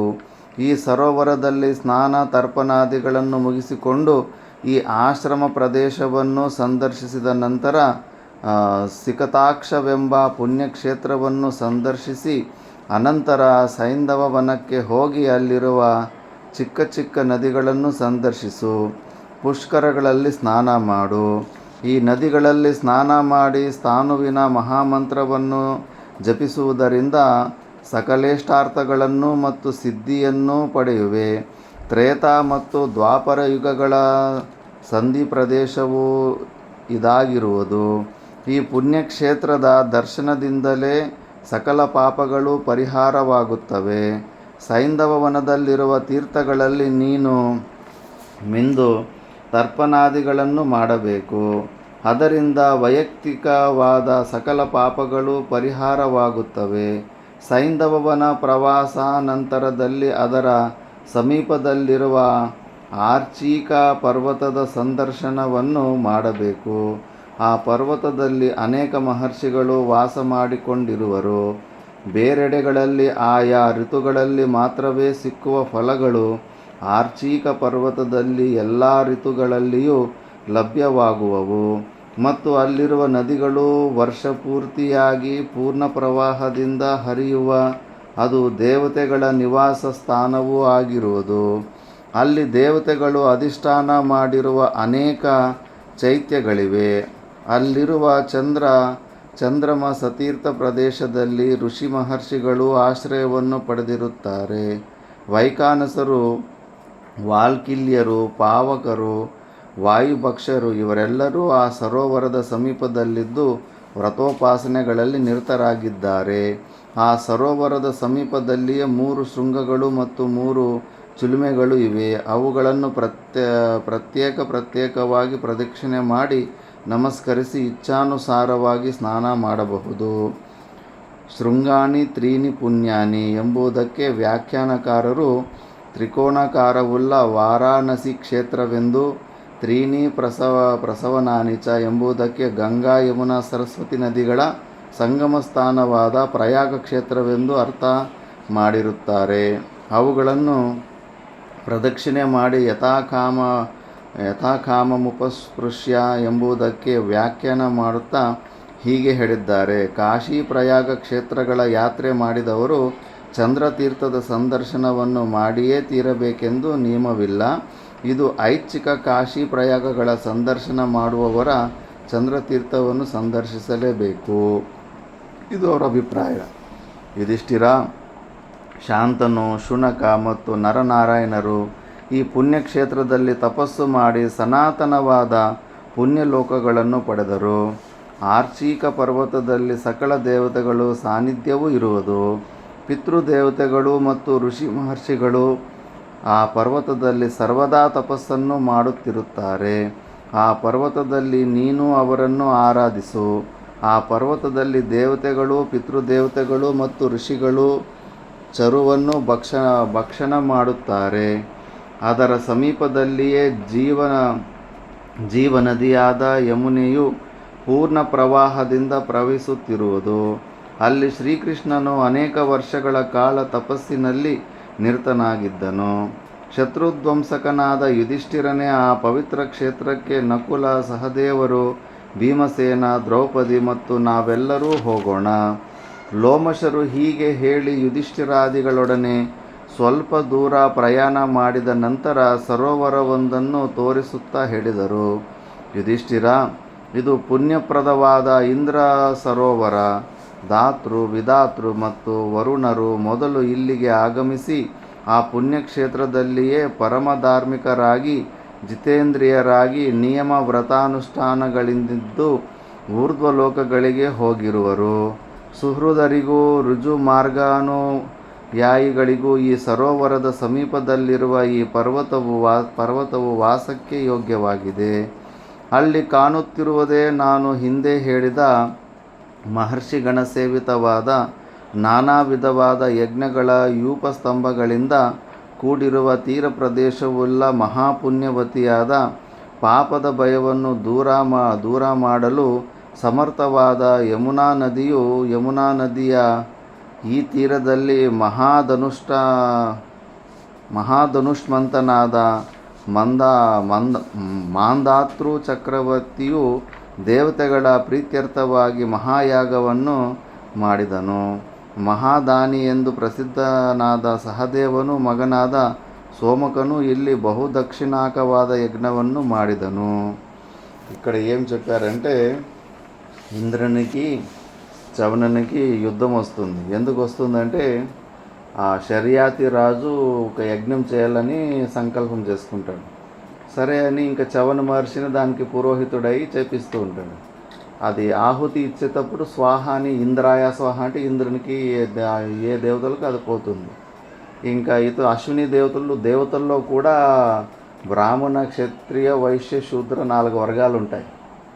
అక్కడ కూడా భేదభావాలు ఉంటాయి. అవన్నీ సమస్య జరుగుతుంటాయి. అశ్విని దేవతలను శూద్రులాగా బయట పెట్టేసి ఉంటారు, సోమపానం కూడా తాకకుండా. అందుకే ఇప్పుడు ఈయన అశ్విని దేవతలకు ఆ సోమపానం తాపడానికి పోతుంటే ఇంద్రుడు వచ్చి నువ్వు వాళ్ళకి సోమరసం తాపనికపోతే నేను ఆ వజ్రాయుధంతో అటాక్ చేస్తాను అంటాడు. అటాక్ చేస్తే కన్నా నవ్వుతాడు. నవ్వి ఇంకా వజ్రాయుధం తీసేలోకి అక్కడే లక్వా కొట్టేలాగా చేస్తాడు. భుజాలు కదలకుండా అయిపోతాయి ఇంద్రునికి. అంతకాకుండా ఆ యజ్ఞం అంతా పూర్తి చేసి అశ్విని దేవతలకి స్వాహ ఇచ్చిన తర్వాత ఇంద్రునికి బుద్ధి నేర్పాలని చెప్పేసి మద అనే ఒక రాక్షసుని పుట్టిస్తాడు. పుట్టించిన తర్వాత ఆ భయంకర రూపాన్ని చూసి ఇంద్రుడు భయపడి ఈయననే కోరుకుంటాడు. అయ్యో ఋషి, నేను నిజంగానే నీ మీద యుద్ధం చేయాలని కాదు, ఈ శర్యాతి రాజు ఒక గొప్పతనము, నీ ఒక సామర్థ్యము ప్రపంచానికి తెలవాలని నేను ఇలా చేశాను, నన్ను రక్షించు అని వేడుకుంటాడు. అప్పుడు సరే అని వదిలిపెట్టేస్తాడు. మళ్ళా ఉత్పత్తి చేసిన మద అనే రాక్షసుని సారాయిలో స్త్రీలలో జూజాటంలో పెట్టేస్తాడు. అందుకే అవన్నీ చేసేటోళ్ళకి మదం ఎక్కుతుంది. ఇంకా కనిపించదు ప్రపంచం. ఇంకంతా అనర్థాలకే స్టార్ట్ అవుతుంది. ఇంకా అలా పుణ్యక్షేత్రాల్లో ఎంతోమంది ఆ నర్మదా నది తీరంలో అక్కడ స్నానాలు చేసి తరించినారు అని. పుణ్యక్షేత్రాలు భారతదేశంలో లక్షల సంఖ్యలో పుణ్యక్షేత్రాలు ఉన్నాయి. అందుకే ఈ జంబూ ద్వీపంలో భారతదేశంలో ఆ జింక తిరిగిన ప్లేసు ఆఫ్ఘనిస్తాన్ నుంచి బట్టి కొద్దిగా ఇరాన్ వరకు, పాకిస్తాను, ఇటు కంబోడియా, మలేషియా, ఇక్కడంతా ఈ భూమి ఇదంతా కూడా ఇది పుణ్యభూమి అని భాగవత పురాణాలు చెబుతూ ఉంటాయి. ఇక్కడ అడుగడుగున ఒక పుణ్యక్షేత్రమే. మనకు తెలియదు. మన కామవరంలో కూడా ఎన్ని పుణ్యక్షేత్రాలు ఉన్నాయేమో తెలియదు. అవన్నీ ఇక్కడ మహాభారతం ప్రకారం లెక్క పెట్టుకుంటూ పోతే ఇప్పుడు 6.5 లక్షల ఊర్లు ఉన్నాయి మన భారతదేశంలో. అన్ని పుణ్యక్షేత్రాలు మహాభారతంలో వర్ణన ఆల్రెడీ వచ్చేసింది. అంటే ఊరు ఒక పుణ్యక్షేత్రం. ఇక్కడ అంతమంది ఋషులు ఇక్కడ పుట్టి తరించి అవన్నీ పుణ్యక్షేత్రాలు, పుణ్యతీర్థాలు అయిపోయినాయి. అందుకే క్రిస్టియన్ల పోపు ఒకసారి ఇప్పుడు ఉన్నాయన కన్నా 2 వెనకాల ఉన్నాయన. భారతదేశంలో విమానం దిగిన వెంబడే ఆ మట్టికి నమస్కారం చేసుకుని మట్టిని నెత్తి మీద ఇట్లా పూసుకుంటాడు. ఎందుకంటే భగవద్గీత పుట్టిన నేల ఇది, ఋషుల నేల ఇది, ఆధ్యాత్మికం పుట్టిందే ఇక్కడ అని వాళ్ళకు తెలుసు దీని గొప్పతనం. మనోళ్ళు ఇంకా అక్కడికి పోతారు. వాళ్ళకి తెలుసు, వాళ్ళతో విచారణ చేస్తారు కదా మూలం ఎక్కడ అని. ఎక్కడ పుట్టింది ఈ మోక్షం అంటే ఏంటి, దేవుడు అంటే ఏంటి, ఇవన్నీ ఎక్కడ పుట్టినాయంటే భారతదేశమే పుట్టింది. ఒక్కరు కాదు, 2 కాదు. వాళ్ళకు ఒక జీసస్ ఉండేసరికి ఆయన అంత హైలైట్ చేసినారు. మనకు ఊరికి ఒక గురువు ఉన్నాడు ఇక్కడ, జీవన్ముక్త పురుషుడు. ఆదోనిలో 20 మంది అవధూతుల చరిత్ర ఉంది. 20 మంది అవధూతుల చరిత్ర ఈ ఆదోని ప్రాంతంలోనే ఉంది. మొన్న అయ్యన్న గురువు అని అవధూత అని ఆయన గురించి వింటి. ఆయన కొన్ని తత్వాల పదాలు రాసినాడు. ఎంత అద్భుతమైన పదాలు రాసిండు. ఇక్కడే ఈ రాయలసీమ దారం మిల్లు ఒకటి ఉందంట కదా, ఆదోనిల్లు. ఆ, అందులో పని చేస్తుండేంట. పని చేస్తూ ఉంటే ఇంకా భార్య అక్రమ సంబంధం పెట్టుకున్న చేసి దాంట్లో ఇంకా మనసు విరిగి ఇంకా ఎవరితోటి అక్రమ సంబంధం చేసుకుందో బయట రాత్రి లైవ్గా రెడ్ హ్యాండెడ్ పెట్టుకొని తలుపేసి వాళ్ళకి మంచి పెళ్లి కొడుకు పెళ్లి కూతురు బట్టలు తీసుకొచ్చేసి లోపల వాళ్ళకి పెళ్లి చేసి మీరు సుఖంగా ఉండని అని చెప్పేసి వదిలిపెట్టి అక్కడ గదగ్ కాడ ఒక గుహ చేసుకొని అక్కడ సాధన చేసుకున్నాడు. దార్వాడ దగ్గర అంబేన్ బాబు అని ఉంది. అంబేన్ బాబు దగ్గర శ్మశానం ఉంది. ఆ శ్మశానంలో ఇట్లా కింద పడ చేసినాడు. పోయినా పడ చేసి ఇట్లా ఒక లింగం చేసినాడు. పని ఇట్లా ఎడం తీసినాడు. మట్టి కొండ, మట్టి కొండ, రాయకుండా కాదు. పని చాలా బాగా చేసినాడు. వందవాళ్ళు ఏంటంటే ఇక్కడ కలబాయిలో వచ్చి సమాధి అయినాడు. కలబాయిలో సమాధి వందవాళ్ళు అయ్యాడు అని అంబేన్ బాబు పక్కన 7 కిలోమీటర్లు అవుతుంది దార్వాడకి. అంబేన్ బాబు అక్కడ శ్మశానం ఉందాడ, శ్మశానంలో చేరినాడు సార్. 20-30 తత్వ పదాలు పాడినాడు. భలే అద్భుతంగా పాడినాడు. మంచి మంచి శాస్త్రము చదివిన ఆయన ఎక్కడ ఏ గురుమగనాను అని కూడా ఒక పదం పాడినాడు. ఎవరో ఎక్కడో దీక్ష కూడా తీసుకున్నాడు. మంచి అవధూత అప్పుడంతా ఉంటారు కదా మంచి మంచి అవధూతులు.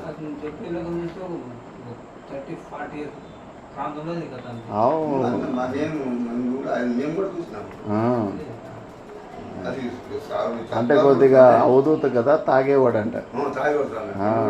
తాగేవాడు. ఇంకా మన శివరామ అవధూతుడు కళ్ళు తాగేవాడు కదా. అవన్నీ అవధూతలకి అవన్నీ లెక్క రాదు. కాకపోతే అట్లా చెప్పలేము.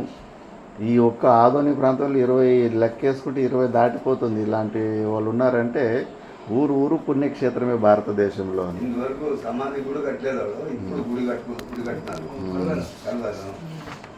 అలా ఇంకా ఇప్పుడు మాందాత పేరు వచ్చింది. మాందాత అంటే కన్నా ఓంకారేశ్వరంలో ఆయన గురించి పెద్ద చరిత్ర వస్తుంది. ఎవరు? మాందాత. అవును, మొదటి చక్రవర్తి ఆయన. మొత్తం చరిత్రలోనే వస్తుంది ఆయన మాందాత కల్పము. ఇప్పుడు ఆ మాందాత చక్రవర్తి ఆ చరిత్రే వస్తుంది ఇప్పుడు. ಮಾಂಧಾತ್ರ ಚಕ್ರವರ್ತಿಯ ವಿಚಿತ್ರ ರೀತಿಯ ಜನನ ಅವನ ಸಂಕ್ಷಿಪ್ತವ ಚರಿತ್ರೆ. ఇప్పుడు అతని చరిత్ర వస్తుంది.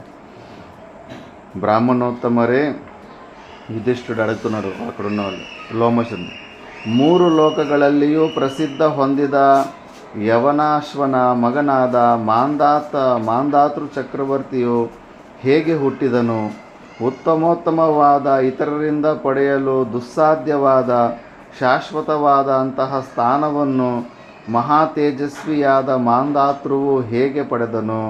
ಮಹಾತ್ಮನಾದ ಪರಂಧಾಮನಾದ ಮಹಾವಿಷ್ಣುವನಂತೆಯೇ ಈ 3 ಲೋಕಗಳಿಗೂ ಅವನು ಒಡೆಯನಾಗಿದ್ದನೆಂದು ಕೇಳಿದ್ದೇನೆ.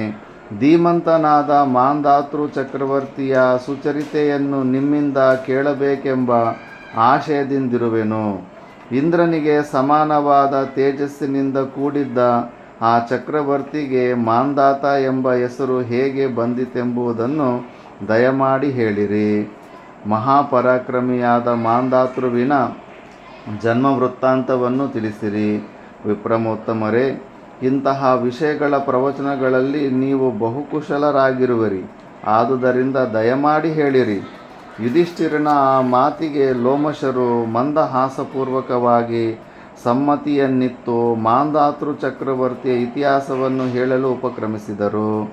ಯುಧಿಷ್ಠಿರ, ಮಾಂಧಾತೃವೆಂಬ ಹೆಸರಿನಿಂದ ಪ್ರಖ್ಯಾತನಾದ ಮಹಾತ್ಮನಾದ ಆ ಚಕ್ರವರ್ತಿಯ ಹೆಸರು 3 ಲೋಕಗಳಲ್ಲಿಯೂ ಪ್ರಸಿದ್ಧಿಯನ್ನು ಹೇಗೆ ಪಡೆಯಿತೆಂಬುದನ್ನು ಹೇಳುವೆನು. ಏಕಾಗ್ರ ಚಿತ್ತನಾಗಿ ಕೇಳು. ಇಕ್ಷ್ವಾಕು ವಂಶದಲ್ಲಿ ಯುವನಾಶ್ವನೆಂಬ ಮಹೀಪತಿಯು ಜನಿಸಿದನು.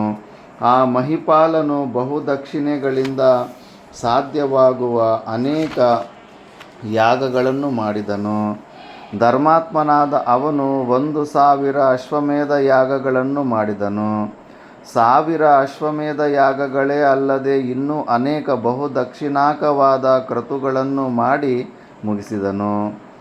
ಆದರೆ ಮಹಾತ್ಮನಾದ ಮಹಾವ್ರತನಾದ ಯುವನಾಶ್ವನಿಗೆ ಮಕ್ಕಳಿರಲಿಲ್ಲ. ಮಕ್ಕಳನ್ನು ಪಡೆಯುವ ಅಭಿಲಾಷೆಯಿಂದ ಆ ರಾಜನು ರಾಜ್ಯದ ಆಡಳಿತವೆಲ್ಲವನ್ನೂ ಮಂತ್ರಿಗಳಿಗೆ ವಹಿಸಿಕೊಟ್ಟು ಹೆಚ್ಚು ಕಾಲ ಕಾಡಿನಲ್ಲಿಯೇ ತಪಶ್ಚರಣೆ ಮಾಡುತ್ತಾ ಕಾಲ ಕಳೆಯುತ್ತಿದ್ದನು. ಶಾಸ್ತ್ರದೃಷ್ಟವಾದ ವಿಧಿ ನಿಯಮಗಳನ್ನು ಅನುಸರಿಸುತ್ತಾ ಅರಣ್ಯದಲ್ಲಿದ್ದ ರಾಜನು ಉಪವಾಸ ವ್ರತನಿಷ್ಠನಾದನು. ಆದರೆ ಆ ಉಪವಾಸದಿಂದ ಅವನ ಜಠರಾಗ್ನಿಯು ಬಹುವಾಗಿ ತ್ರಾಸ ಕೊಡಲು ಉಪಕ್ರಮಿಸಿತು. ಬಾಯಾರಿಕೆಯಿಂದಲೂ ಬಳಲಿದವನಾಗಿ ಅತ್ತಲಿತ್ತ ಸುತ್ತಾಡುತ್ತಾ ಬಹಳ ದಣಿದು ಕಡೆಗೆ ಸಮೀಪದಲ್ಲಿಯೇ ಇದ್ದ ಭೃಗು ಮಹರ್ಷಿಗಳ ಆಶ್ರಮವನ್ನು ಪ್ರವೇಶಿಸಿದನು. ಅವನ ಅದೃಷ್ಟವೇ ಅವನನ್ನು ಅಲ್ಲಿಗೆ ಕೊಂಡೊಯ್ಯಿತು. ಎಪ್ಪಡೆಗಾನೆ మన పుణ్య పాప కర్మలే తీసుకెళ్ళేది. ಯುಧಿಷ್ಠಿರ ಅವನು ಪ್ರವೇಶಿಸಿದ್ದ ರಾತ್ರಿಯಲ್ಲಿ ಅದೇ ರಾತ್ರಿಯಲ್ಲಿ ಭೃಗುಪುತ್ರನಾದ ಚವನ ಮಹರ್ಷಿಯು ಸೌದ್ಯುಮ್ನಿಗೆ ಯುವನಾಶ್ವನಿಗೆ ಮಕ್ಕಳಾಗಬೇಕೆಂಬ ಕಾಮನೆಯಿಂದ ಒಂದು ಯಜ್ಞವನ್ನು ಮಾಡಿ ಮುಗಿಸಿದನು. ಯಜ್ಞವೇದಿಕೆಯ ಬಳಿಯಲ್ಲಿ ಮಂತ್ರಪೂತವಾದ ಒಂದು ಪೂರ್ಣ ಕುಂಭವು ಸ್ಥಾಪಿತವಾಗಿದ್ದಿತು. ಯುವನಾಶ್ವನ ಪತ್ನಿಯು ಆ ತೀರ್ಥವನ್ನು ಪ್ರಾಶನ ಮಾಡಿದರೆ ದೇವ ಸಮಾನನಾದ ಪುತ್ರನನ್ನು ಪಡೆಯುತ್ತಿದ್ದಳು. ಅಂತಹ ಮಹತ್ವಪೂರ್ಣವಾದ ತೀರ್ಥದ ಭಾಂಡವನ್ನು ಅಲ್ಲಿಟ್ಟಿದ್ದರು. ಆರ್ತಿವಿಜ್ಯವನ್ನು ವಹಿಸಿದ್ದ ಮಹರ್ಷಿಗಳೆಲ್ಲರೂ ಯಜ್ಞವು ಮುಗಿದ ನಂತರದಲ್ಲಿ ಮಂತ್ರಪೂತವಾದ ಆ ಪೂರ್ಣ ಕುಂಭವನ್ನು ಯಜ್ಞವೇದಿಕೆಯಲ್ಲಿ ನಿಕ್ಷೇಪಿಸಿದರು. ರಾತ್ರಿಯಲ್ಲಿ ಬಹಳ ಹೊತ್ತು ಕಳೆದಿದ್ದರಿಂದಲೂ ಕರ್ಮಗಳನ್ನು ಮಾಡಿ ಆಯಾಸ ಹೊಂದಿದ್ದರಿಂದಲೂ ಮಹರ್ಷಿಗಳೆಲ್ಲರೂ ಮಳಗಳು ಹೊರಟು ಹೋದರು.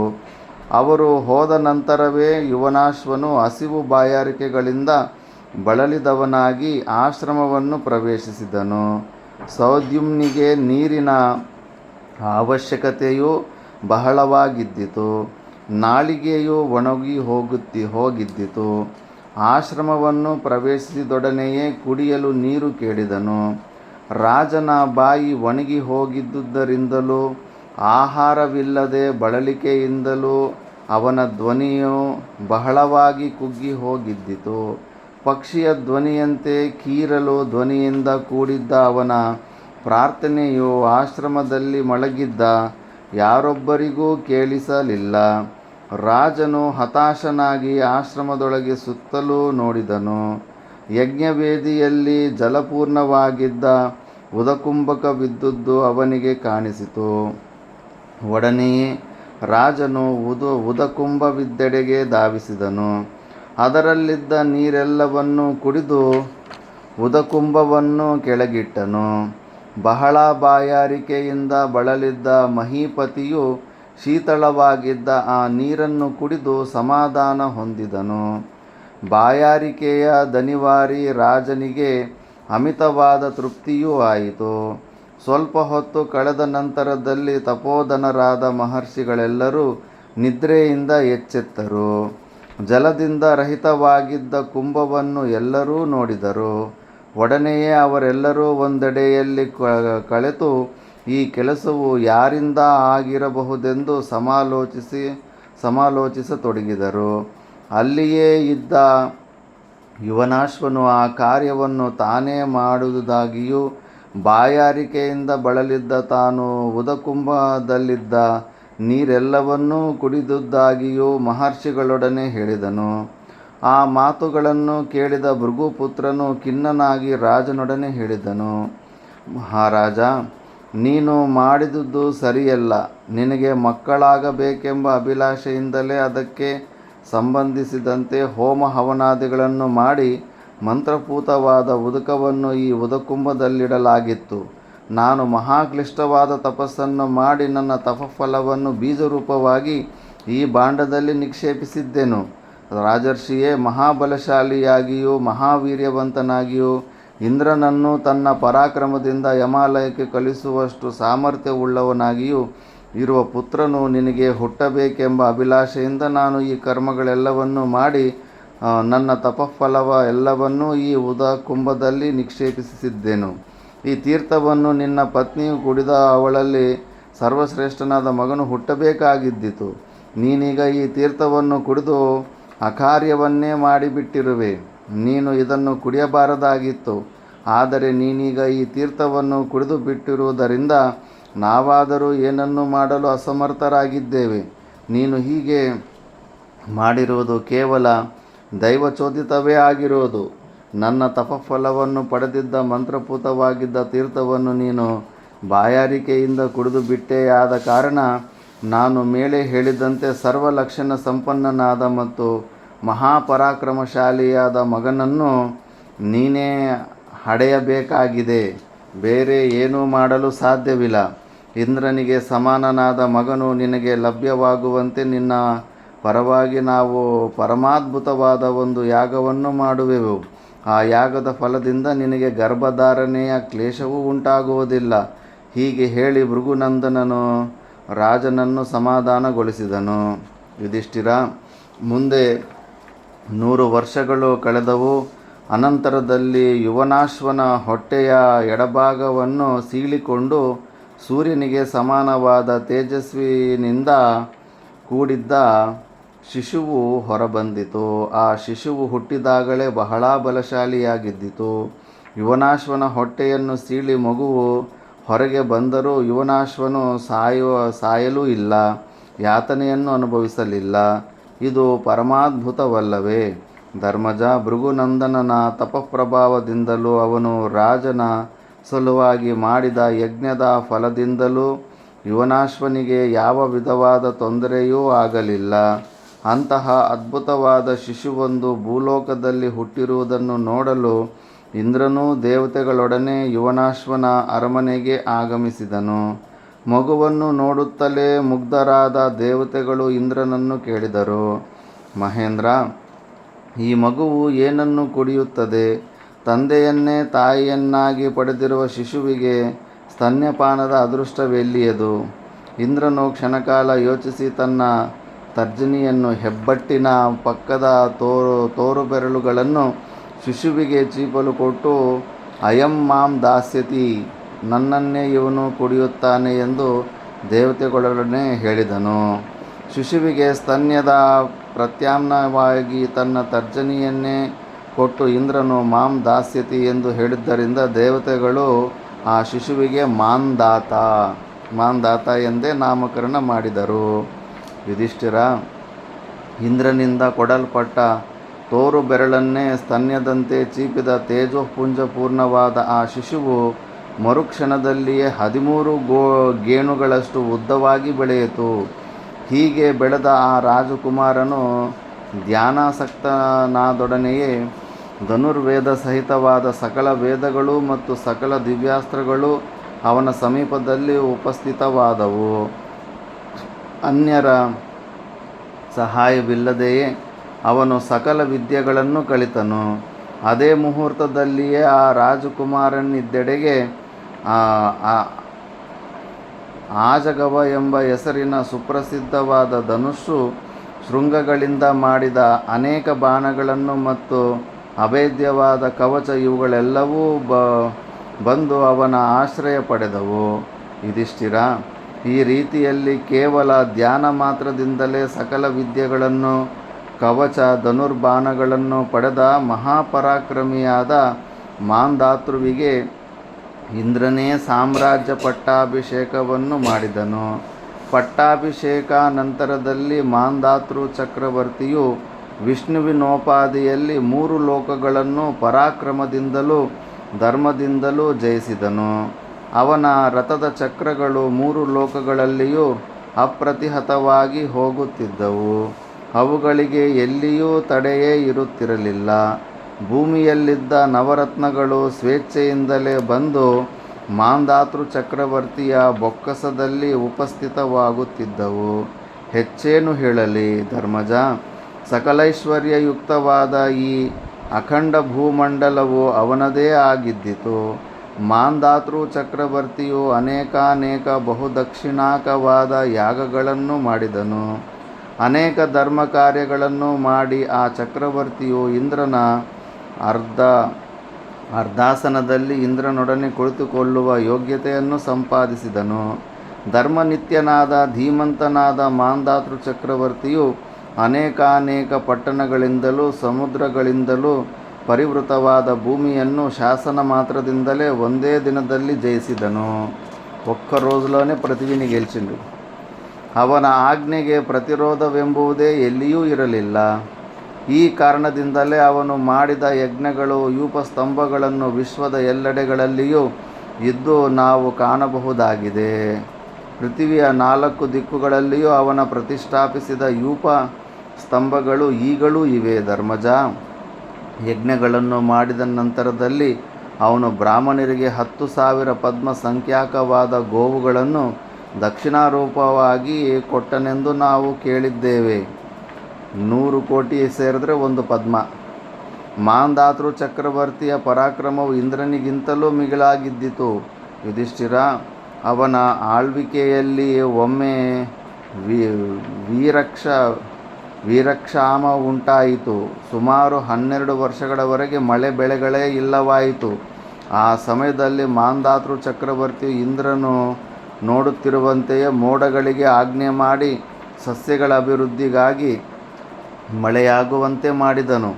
ಇಂದ್ರನು ಅದನ್ನು ನೋಡುತ್ತಾ ಬೇರೆ ಮಾರ್ಗವಿಲ್ಲದೆ ಸುಮ್ಮನಿರಬೇಕಾಯಿತು. ಮಾಂಧಾತೃ ಚಕ್ರವರ್ತಿಯ ಪರಾಕ್ರಮವು ತನ್ನ ಪರಾಕ್ರಮಕ್ಕಿಂತಲೂ ಮಿಗಿಲಾದುದೆಂದು ಇಂದ್ರನೇ ಒಪ್ಪಿಕೊಳ್ಳಬೇಕಾಯಿತು. ಮಹಾಮೇಘದಂತೆ ಗರ್ಜನೆ ಮಾಡುತ್ತಿದ್ದ ಸೋಮವಂಶೋತ್ಪನ್ನನಾದ ಗಾಂಧಾರಾಧಿಪತಿಯನ್ನು ಬಾಣಗಳ ಪ್ರಯೋಗದಿಂದಲೇ ಮಾಂಧಾತೃ ಚಕ್ರವರ್ತಿಯು ಪರಾಜಯಗೊಳಿಸಿ ಸಂಹರಿಸಿದನು. 4 ವರ್ಣಾಶ್ರಮಗಳನ್ನು ಅವನು ಧರ್ಮದಿಂದ ಪರಿಪಾಲನೆ ಮಾಡುತ್ತಿದ್ದನು.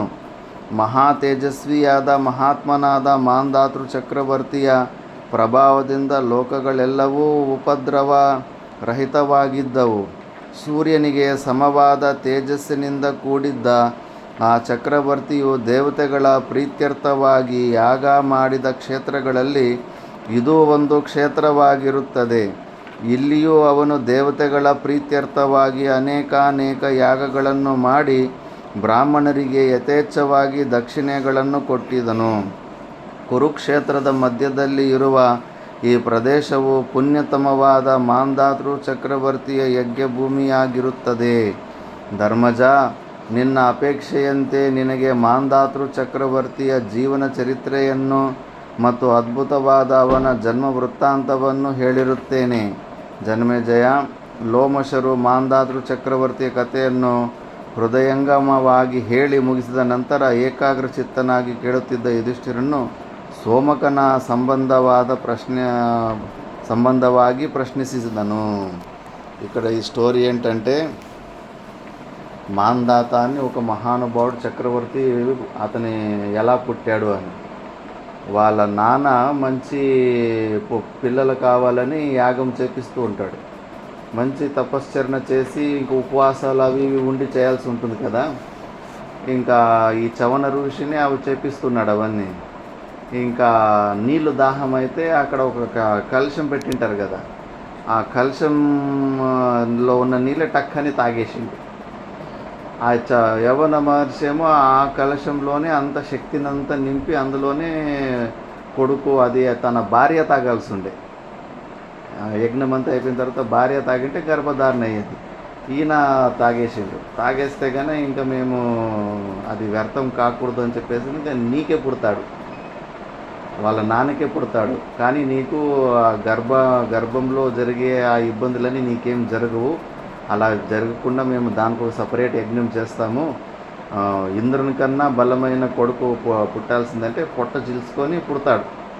పుట్టిన తర్వాత చాలా బలంగా ఉంటాడు కాబట్టి ఇంకా తల్లి పాలు లేవు కదా. ఇంద్రుడే చిటికినేళ్ళనే స్తనంలాగా భావన చేసుకొని తనకి కావాల్సిన ఆహారము నా శరీరంలోంచి లాక్కొని అని చెప్పేసి మాంధాత అంటే నేను ఇస్తున్నాను ఇతనికి తల్లి పాలులాగా అని ఇంద్రుడు అన్నందుకు అదే పేరు మాంధాత అని పేరు వచ్చేస్తుంది. నేను ఇస్తున్నాను పాలు అన్నమాట. ఇంకా ఆ పేరుతోటి మంచి చాలా గొప్ప రాజు ఒకే రోజులో మొత్తము పృథివీని గెలుస్తాడు. అంత శక్తిశాలి ఉన్నప్పుడు ఎవరు ఎదురు కూడా రారు కదా. ఇంకా తన పరాక్రమం ఎంత ఉందంటే ఒకసారి 12 సంవత్సరాలు వర్షాలు రాలేదంట. ఇంకా మొత్తానికి చెట్లు గిట్లంతా ఎండిపోయే పరిస్థితి, మొత్తానికే మరుభూమిలాగా తయారైపోతుంది అన్నప్పుడు అక్కడ ప్రాప్తము లేకపోయినా, ఇంకా ఆ పుణ్యం లేకపోయినా భూలోకంలోని జనానికి మేఘాలకి ఆర్డర్ చేసి వర్షం తెప్పించేస్తాడు వర్ణుని బెదిరించి. ఇంద్రుడు చూసి కూడా ఏమి చేయలేకపోతాడు, అంత తాకత్తు ఉంటుంది. అంటే ఇంద్రుడు కూడా సైలెంట్గా కూర్చోవలసిన పరిస్థితి వచ్చింది, అంత శక్తిశాలి అయిన రాజు మాంధాత అని. అప్పుడే అన్ని కంబాలు నాటించేవాడంట. ఆయన నాటించిన కంబాలు సత్యయుగంలో ఈ ద్వాపర యుగం వరకు ఉండేవంట. చూపిస్తాను చూడు, ఈ కంబం మాంధాత నాటింది అని. అదే పిల్లర్లు అవి ఇవి నాటిస్తుంటారు కదా, అశోక స్తంభాలు అని ఇప్పుడు కూడా కొన్ని ఉన్నాయి, స్తూపాలు. ఇంకా ఆయన జన్మ గురించి చెప్పుకుంటూ వస్తుంటాడు. ఇంకా ఆ కథలో ఇంకో కథ, ఒక రాక్షసుని చంపిన కథ వస్తే ఆ సోమకుడు ఎవడు అని దాని గురించి మళ్ళా ఇంకో కథ అడుగుతాడు. అది నెక్స్ట్ క్లాస్లో చూద్దాం. ఇది కథ వచ్చేసి నైమిషారణ్యంలో జరుగుతూ ఉంది. సౌతి మునులు శౌనకాది ఋషులకు వాళ్ళ శిష్యులకు చెప్తున్నారు. ఫస్ట్ అక్కడ శౌనక మహర్షి సత్రయాగం చేస్తాడు 12 సంవత్సరాలు. కంటిన్యూస్గా ప్రవచనాలు, యజ్ఞాలు, భోజనాలు, దాన ధర్మాలు జరుగుతుంటాయి 12 సంవత్సరాలు. 3 రోజులు కార్యక్రమం చేస్తేనే వాసిపోతుంది. అట్లా 12 సంవత్సరాలు కంటిన్యూస్గా చేపిస్తూ ఉంటాడు. అది పూర్తి అయ్యే సమయానికి ఇంకా బాగా ప్రచారం అవుతుంది కదా, పెద్ద పెద్ద వాళ్ళంతా ఆ రోజు వస్తారు. ఆ పెద్ద పెద్ద వాళ్ళు సౌతి మునిలు వస్తారు. అక్కడ వాగశ్రవ సౌతి మునిలని వస్తారు. వాళ్ళు ఎక్కడి నుంచి వస్తారంటే ఆ జనమేజయుని యజ్ఞం నుంచి వస్తారు. ఆ జనమేజయుని యజ్ఞంలో వ్యాసులు, వైశంపాయనులు వాళ్ళంతా పెద్ద పెద్దోళ్ళు వచ్చేసి జనమేజయునికి కథలన్నీ చెప్పుకొని అక్కడ శాంతి చెప్పించుంటారు. ఆ కథలన్నీ ఈయన వినింటాడు. అవునప్పా, జన్మేజయునికి వాళ్ళు చెప్తా ఉంటారు. ఈయన సౌతి మునిలు, సూతమునులు అంటారు ఇక్కడ తిరగక. సూతమునులు సౌతి అని మహాభారతంలో అంటారు. ఉగ్రశ్రవ సౌతి అంటారు అని తెలుగులో అంతా సూతమునులు అంటారు. ఇంకా ఆ మునులు జన్మేజైన యజ్ఞం నుంచి వచ్చింటారు. వచ్చిన వెంబడే ఓహో మీరు ఆ జన్మేజైన యజ్ఞం నుంచి వచ్చారా, మరి అక్కడికి వ్యాస భగవాన్లు వచ్చిండ్రి, వైశంపాయనులు వచ్చిండ్రి, వాళ్ళంతా జనమేజయునికి ఏమేం కథలు చెప్పారు, ఆ కథలన్నీ మాకు కూడా చెప్పండి అని అడుగుతారు. వీళ్ళకు చెప్పిందే మహాభారతం పుస్తకంలో వచ్చింది. మిగతా కూడా వేరే చోట జరిగింది, జనమేజయున యజ్ఞంలో కథ జరిగింది. దాన్ని గ్రంథ రూపంలో లిపిబద్ధంలో ఎవరు రాయలే. నైమిషారణ్యంలో ఆ కథ డిస్కషన్ జరిగినప్పుడు అది గ్రంథ రూపంలో లిపిబద్ధంలోకి వచ్చింది మహాభారతం. నైమిషారణ్యంలో ఇంకా కథ చెప్తూ ఉన్నాడు. ఇంకా కథ చెప్తూ ఉన్నప్పుడు కథ లోపల కథ అక్కడ జన్మేజయుడు ప్రశ్నలు అడుగుతూ ఉంటాడు వైశంపాయనులు కథ లోపలికి పోతే అక్కడ యుధిష్ఠిరులు వాళ్ళు ఋషులను అడుగుతూ ఉంటాడు. అట్లాగా 3-4 కథల లోపలికి వెళ్ళిపోతాం మనం. నైమిషారణ్యంలో కథ జరుగుతూ ఉంటుంది. ఇది దీన్ని వింటేనే ఎంతో పుణ్యమని ఇక్కడ ఫలశ్రుతి చెప్తుంది మహాభారతం. పంచమ వేదం అంటారు దీన్ని.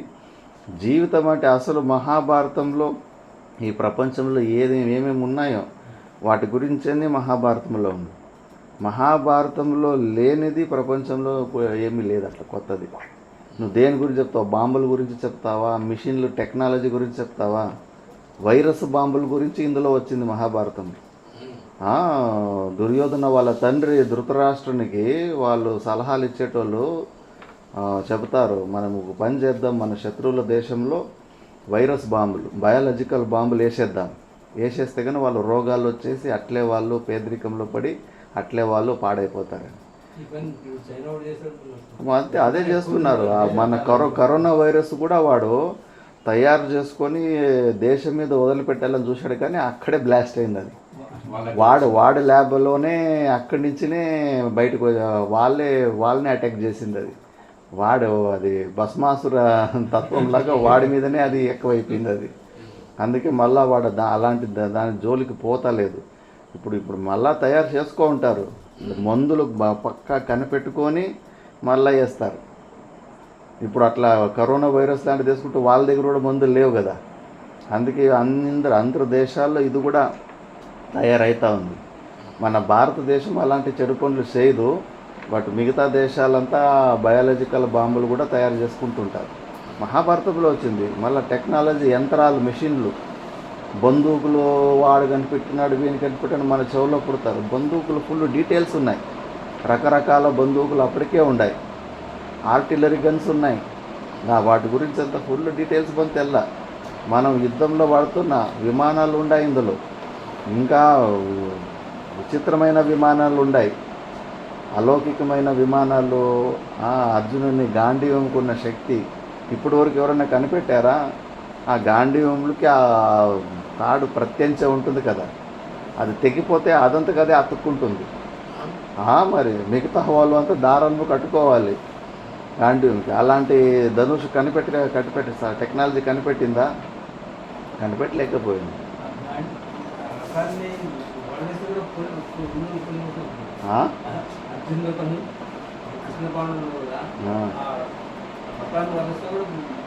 అవును, మరి రథము ఎంత, ఏ టెక్నాలజీ మీ ప్రపంచంలో ఇలాంటి దాని గురించి చెప్పండి, అది మహాభారతంలో చూపిస్తాం ప్రూఫ్.